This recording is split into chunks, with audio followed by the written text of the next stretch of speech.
The first time Cecily Darce entered the Bath Assembly rooms as a divorced woman, she chose a seat beside the east wall, near the potted palms, where the candlelight did not quite reach.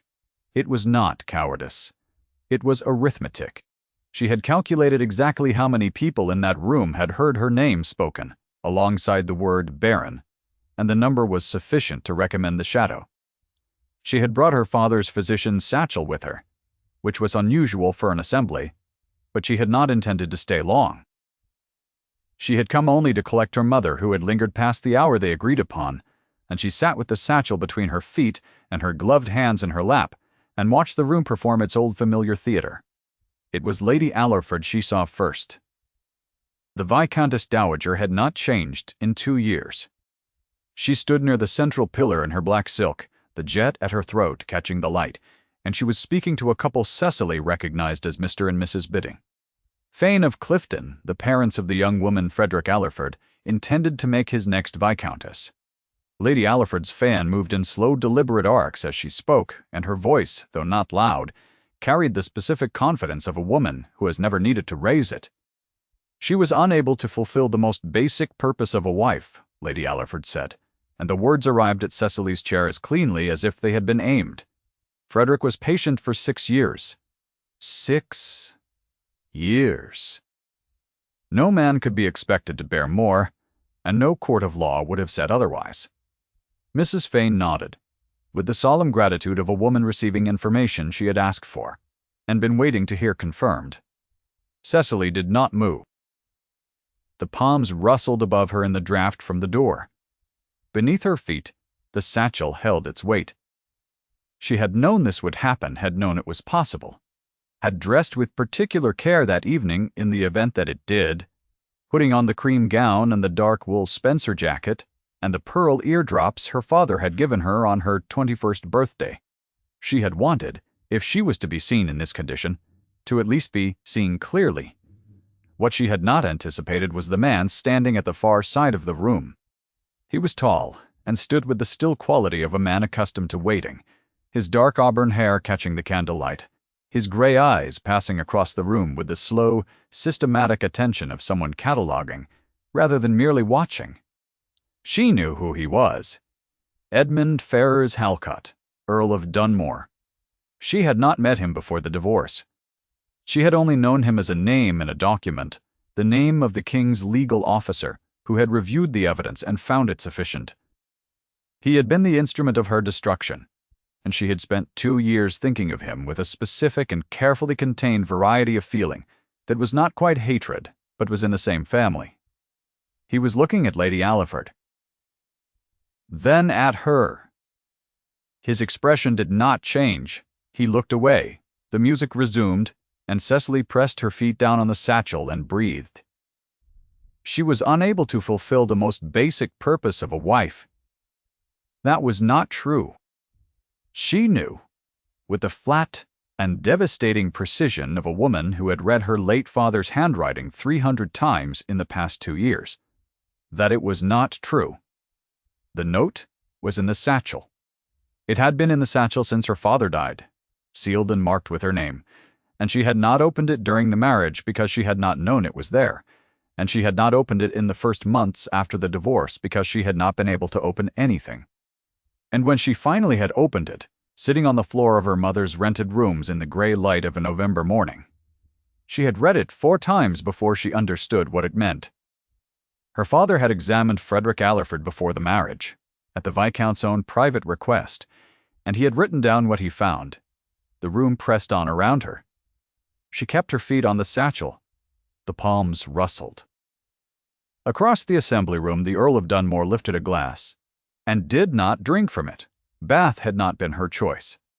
It had been her mother's, which was to say, it had been the choice of a woman who had watched her daughter lose a title, a house, a marriage, and the better part of a social existence, and who had decided that what remained must at least be housed somewhere with a reasonable lending library. Mrs. Darce was not a sentimental woman. She was practical in the way of people who have had practicality forced on them repeatedly until it became a posture, and she had arranged their small rented rooms in Milsom Street with the same quiet efficiency with which she had arranged everything else in the 2 years since the divorce. Cecily had been grateful for the rooms. She had been less grateful for Bath itself, which was the kind of city that circulated information with the diligence of a postal service. By the time they arrived, the story had preceded them. Not in its full complexity. Not in the specific clinical language her father had used, not in the date of the consultation or the careful, measured phrasing in which he had documented what he found. Only its outline, the broad shape of a woman who had failed to give her husband what he needed and had been set aside for it. Bath received this story with the solemn, sympathetic head tiltings of a city that genuinely enjoyed being sad for people. She had found work of a kind at Dr. Wren's apothecary on Broad Street. It was not paid work. Wren was 81 years old and regarded payment as an insult to good company, and she had stopped offering it after the third polite refusal.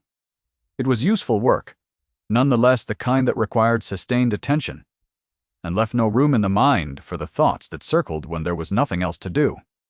She measured powders and copied labels and translated passages from medical Latin in a clear, careful hand, and she was better at all of it than she had any particular reason to advertise. Dr. Wren had known her father. He had her father's medical texts, and her father's habit of stopping mid-sentence to look out the window, and he accepted her presence in his shop with the calm of a man for whom one more young woman reading at his counter was simply the natural order of things. She translated Latin passages for him when his eyes were tired. She measured powders and drew up labels in a clear hand. She listened to patients describe their symptoms and passed the relevant information to Dr. Wren without letting them know she had understood it herself. It was work that used the education her father had given her, without requiring her to announce that she had it, which suited the present situation precisely. The satchel she brought every day. She was not yet certain what she intended to do with it. It was Dr. Wren who told her Allerford had arrived in Bath. "Come to take the waters," he said, not looking up from his pestle. "Or to introduce his young lady to the society here. She has people in Clifton, I'm told. The Fanes." He paused. "I mention it in case you prefer to arrange your hours accordingly." Cecily had been quiet for a moment. Then she said that she thanked him, and she had gone back to the label she was writing, and she had pressed the pen down harder than was strictly necessary for the letters to form. That also was not cowardice. It was the same arithmetic. She had done nothing wrong. She had endured 2 years of being treated as though she had, and she was not willing to now conduct herself as though the verdict were correct. The divorce had cost her precisely what a parliamentary divorce costs a woman in the Regency world, which was everything, distributed in order of cruelty. First the house, then the name, then the income, which had been modest but was now nothing, transferred entirely to the man from whom she was being divorced, as a condition she had not been in a position to contest.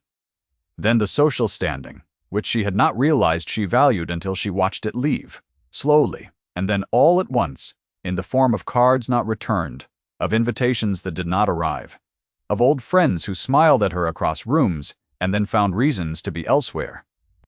Then the simple claim to dignity in public spaces, which turned out to be a thing a woman possessed only on loan from the man she was married to, and which was collected without ceremony when the marriage ended.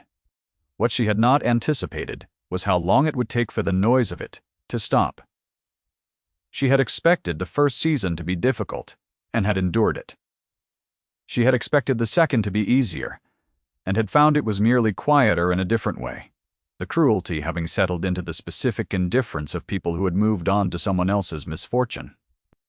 She had thought arriving in Bath that the third year might be the year in which she stopped rehearsing the divorce in her mind, when she woke at 3 a.m. and found herself calculating what she could have done differently, what she should have said, what her father might have told her if she had known to ask him. She had not yet reached that year. The satchel, at least, was a truth she held alone.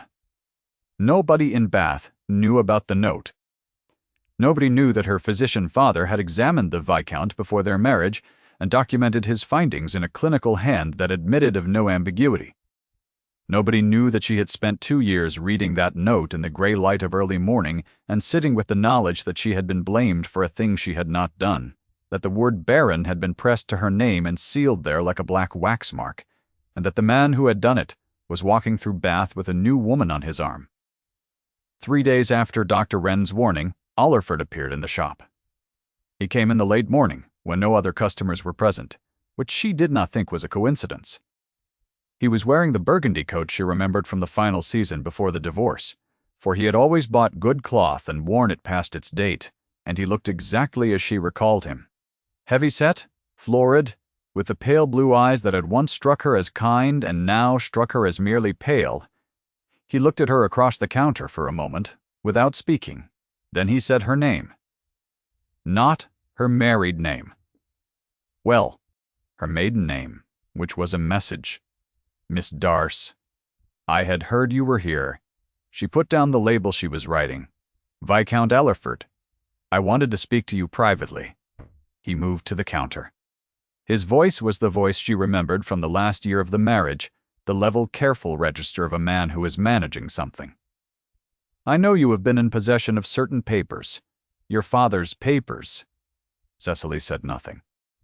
I am asking you, he said, and his voice tightened almost imperceptibly, as a woman who valued her place in society, to consider what further damage you are willing to do, to yourself, to your mother. What you imagine you have in those papers will not be received as you imagine. You have no standing, Miss Darce. You were divorced on grounds of public record. Anything you say will be seen as the complaint of a woman who lost and cannot accept it. The bell above the door sounded. The draught of cold morning air came in ahead of the footstep. She did not look toward the door immediately. She kept her eyes on Allerford, and she said very quietly, You should go. Allerford turned. The Earl of Dunmore stood in the doorway, shaking rain from the brim of his hat. There was a moment in which all three of them were in the same room and none of them spoke. Then Allerford straightened his coat, set his hat, and walked past the Earl and out the door without a further word. Dunmore came to the counter.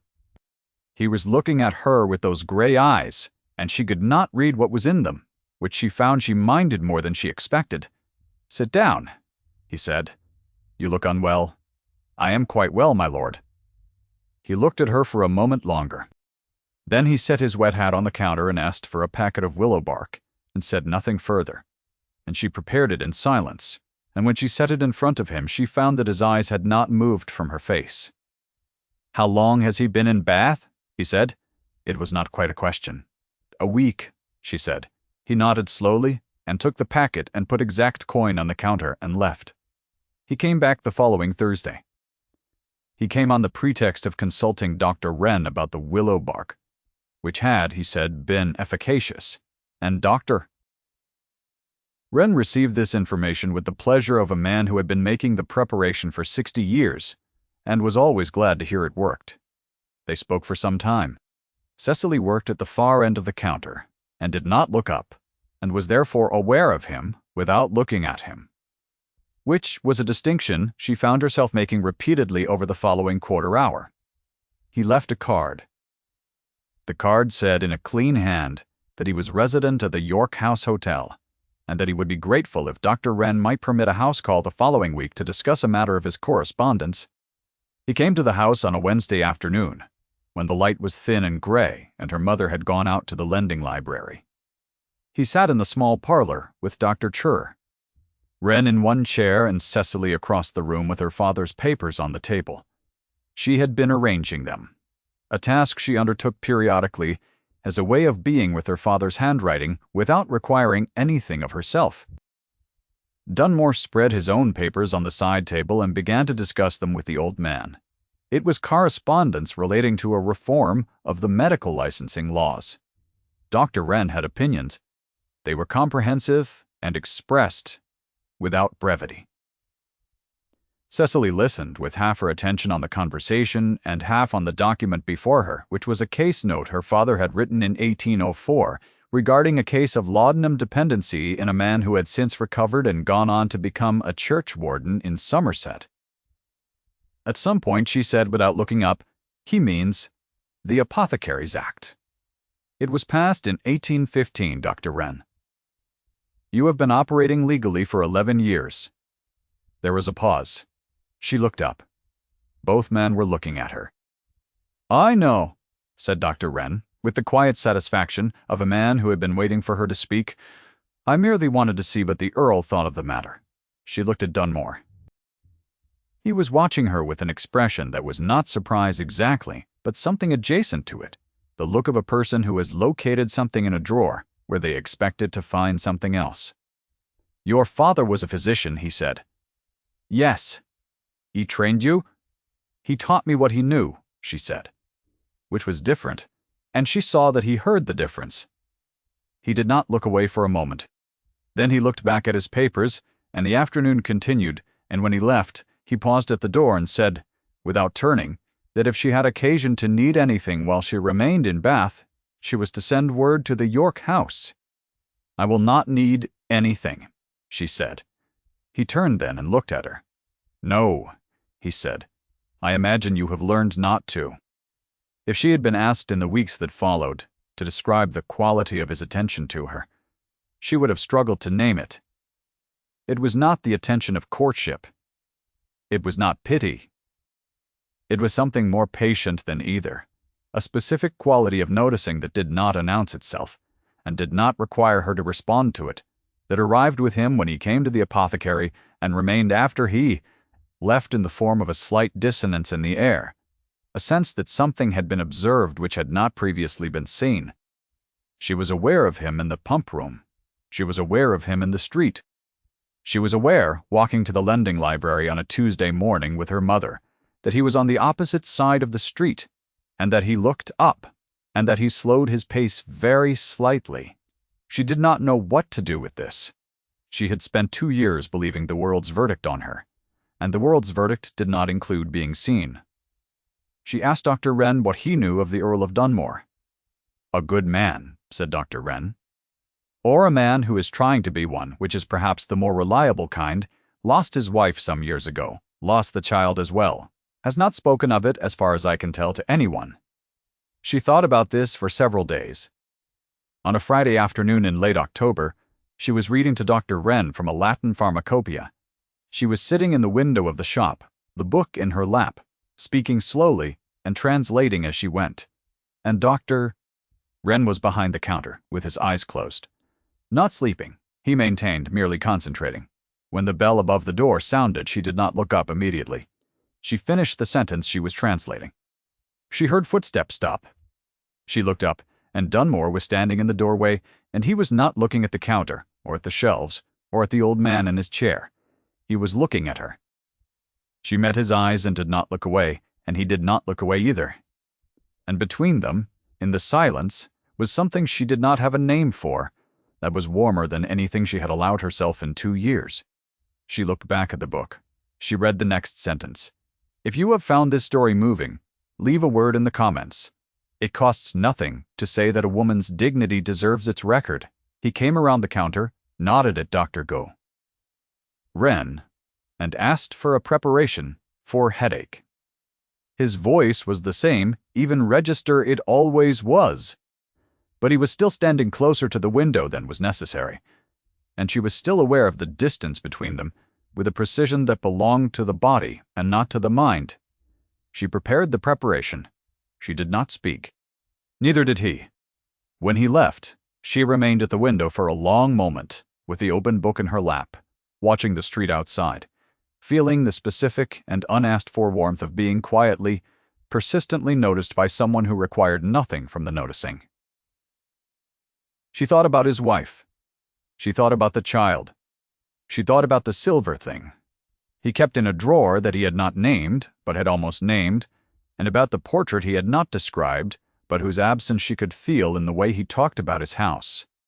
She thought about what it would mean to be a man who had asked the world for something, and had been answered with loss, and had concluded, in the way of careful men, that it was safest not to ask again. She understood this. She understood it with the understanding of someone who had been told by the world that she was insufficient and who had almost believed it. She had not believed it entirely. The note in the satchel was the reason.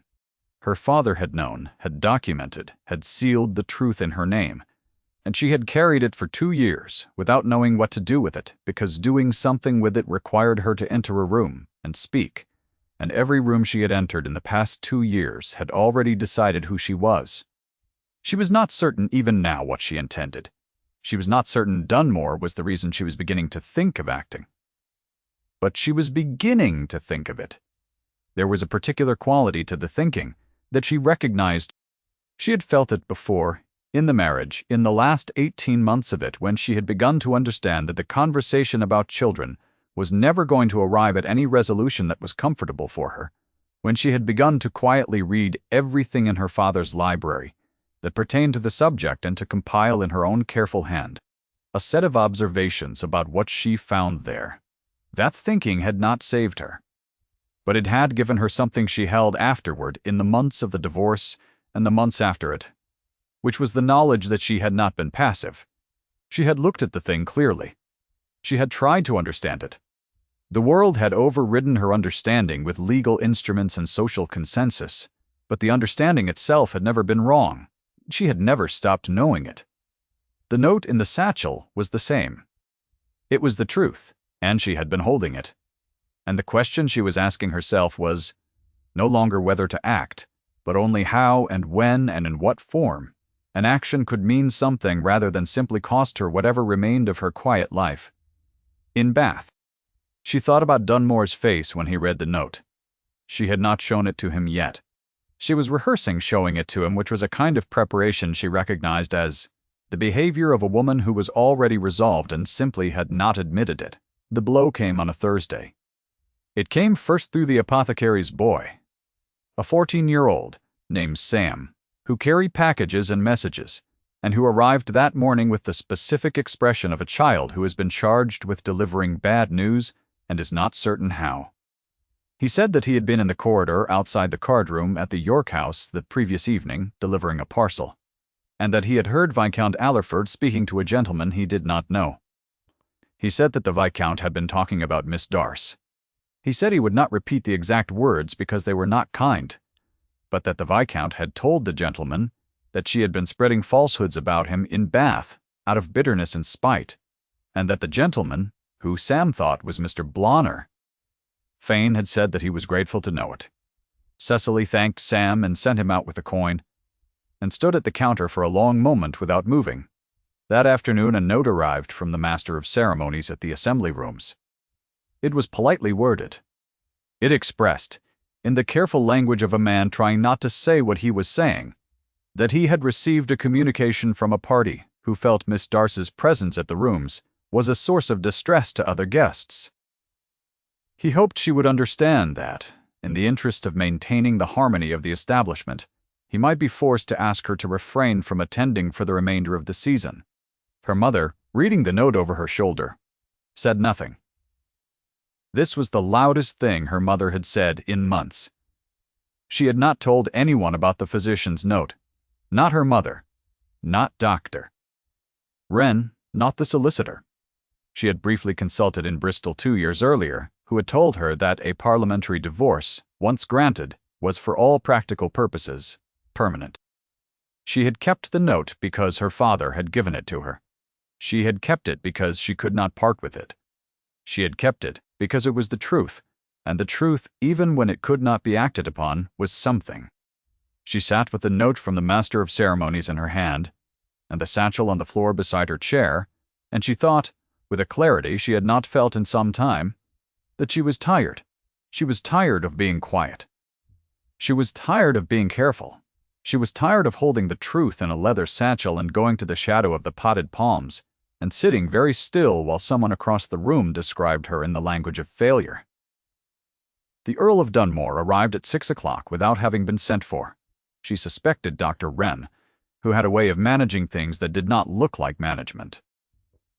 He came in out of the evening cold, and stood in the parlor and looked at her. And she handed him the note from the Master of Ceremonies without speaking. He read it. He set it on the table. He said nothing for a moment. Then he said, "Show me the papers." She looked at him. The ones he referred to. He said the ones that frightened him enough to do this. She opened the satchel. She placed her father's consultation note on the table between them. He leaned over it and read it, and she watched his face. And what moved across it was not pity, and was not triumph, and was not the satisfaction of a man who has been looking for a weapon and found one.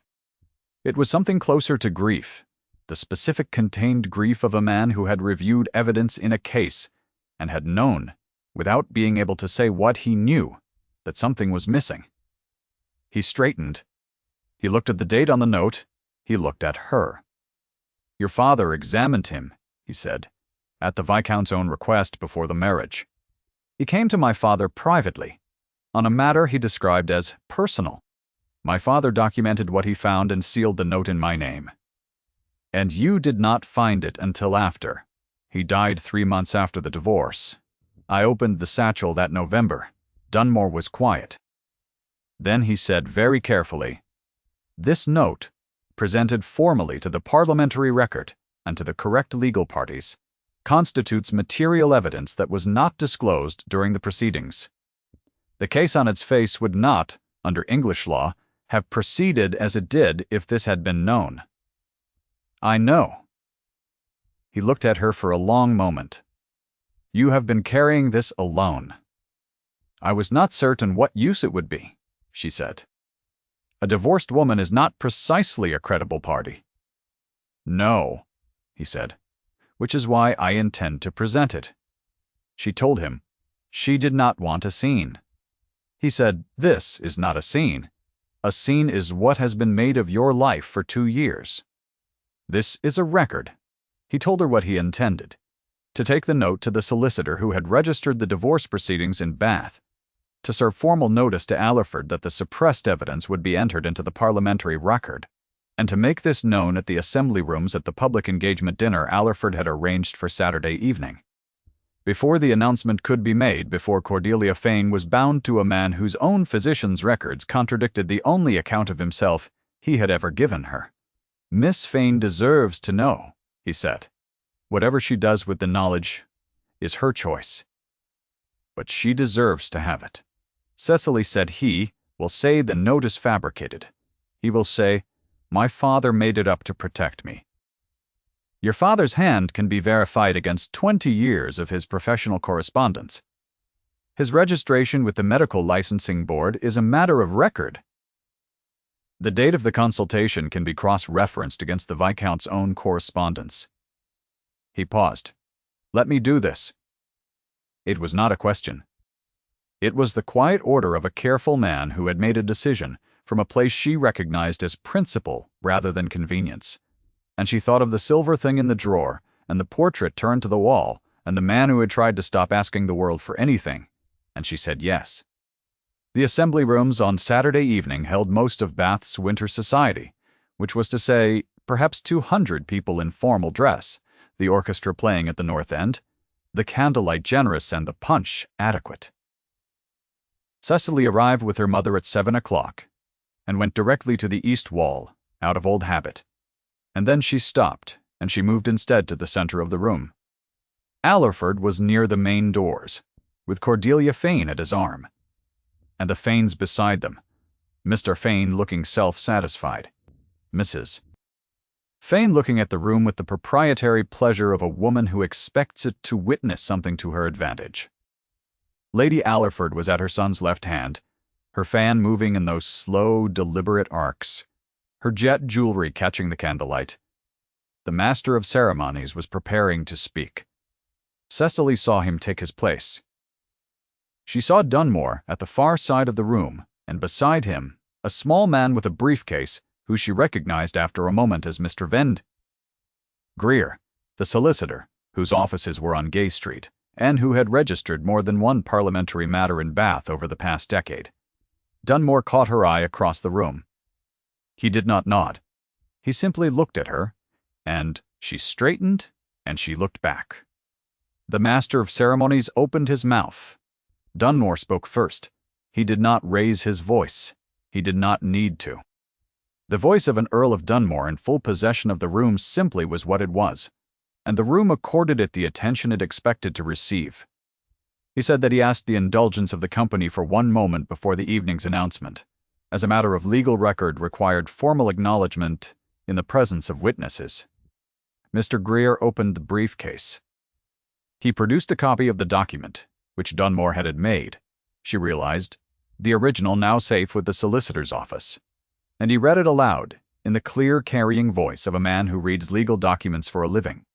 The date, the physician's name, the name of the patient, the nature of the consultation, which her father had written in the careful underscored notation of a physician who knew his words might one day need to stand alone. Constitutional impediment. The patient expressed understanding of the findings' implications for matters of inheritance. The room was very quiet. Lady Allerford's fan stopped. Mr. Fane had gone the color of cooling ash. Allerford said, "This is an outrage." Dunmore said, "Miss Darce is the only wronged party in this room, and I will see that the record reflects it." 12 words in the voice of a man who held a room without needing to fill it. And then, silence. What followed was not dramatic in the way of novels. No one wept. No one shouted. Mr. Braham. Fane took his daughter's hand and said something to her quietly, and she nodded once. And then he turned to Allerford with an expression that required no translation, and the Fanes left Allerford's side without ceremony and made their way toward the door. "Lady Allerford," said Frederick, and then seemed to find she had nothing further to add, and her composure did not shatter exactly, but withdrew, the way a tide withdraws, leaving something exposed on the surface that had always been there but had not previously been visible. Allerford looked at Cecily. She looked back at him. She said nothing. She did not need to say anything. Her father had already said it, in a consultation room 20 years ago, in a physician's careful hand, with the date and the signature and the underscored notation that constituted the only verdict that had ever mattered. People near them began to speak in low voices. Not to her. To each other, in the way of people who are recalibrating a consensus. She was aware of Dunmore crossing the room. He stopped beside her. He did not take her hand. He stood with the controlled stillness of a man who has done what was necessary and is now waiting for her to determine what comes next. She said very quietly, "Thank you," he said, equally quietly. "It was the record that thanked you. I only read it aloud." A week later, a cold morning in early November, she went to his rooms at the York House. He had invited her in a note delivered through Dr. Poor. Wren to come at 11, and she had come, because she had decided that she was done with the east wall and the potted palms and the arithmetic of how many people in a room had heard her name spoken incorrectly. The room was small and orderly, the papers of his legal work arranged on the desk, a decanter of brandy on the sideboard, a small fire in the grate. On the mantel, she saw a silver rattle. It was small and plain, and clearly unused, and it sat in the place of honor that objects occupy when they are not decorations but records. She sat in the chair across from him, and he sat in the chair across from her, and the fire made its small domestic sounds between them. He told her that the note had been formally entered as a supplementary exhibit into the parliamentary record of the divorce proceedings. It could not undo the divorce. That was not within the law's capacity. But the record now contained both accounts, her account and her father's account, which was also the account of the truth. She nodded. She had known this was all that was possible. She had made her peace with it. The divorce had occurred. What had happened to her had happened. What mattered now was what happened next. He said, "I would ask you to stay in Bath." She looked at him. "Not as a matter of practicality," he said. "Not as a concern for your current situation. I would ask you to stay because I have spent the past 6 weeks in your company, in whatever portion of it you have permitted me, and I am not willing to stop." He paused. The fire shifted. "I am not asking you to repair anything, or to forgive anything, or to supply what the world has taken from either of us. I am asking for your company, your mind, your presence, in my day.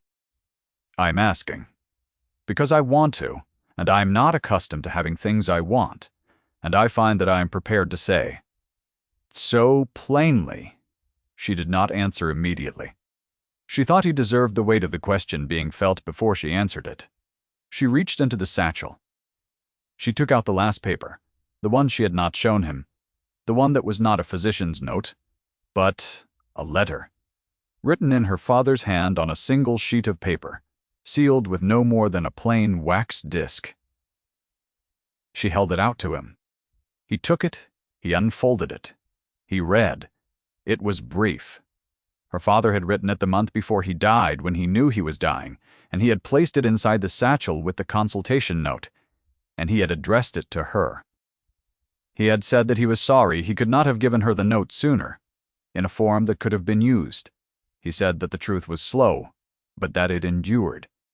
He said that she had always known her own worth, even when the world could not, and that he trusted she would find her way to a life in which someone saw her clearly. He said at the end that whoever this man turned out to be, he hoped he was worthy of her. Dunmore looked up from the page. The fire was behind him, and the cold November light was in the window, and he looked at her with those gray eyes that had the amber ring at the iris, and she thought that this was what it felt like, to be seen by someone who was not confused about what they were looking at. She said, "My father was a very good physician." "Yes," said Dunmore, "he was." The satchel sat on the floor between them, finally emptied of everything it had carried. Outside the window, the first snow of November was beginning, falling past the glass in small, unhurried pieces, settling on the rooftops of Bath without announcement, as if the city had simply decided to lay something down and rest. She did not move. He did not move. The fire was warm, and the snow was falling, and the silver rattle on the mantel caught the light without a sound. That was enough. For now, that was enough. If you stayed until the very last page of this story, leave a word in the comments below. Your presence here is felt,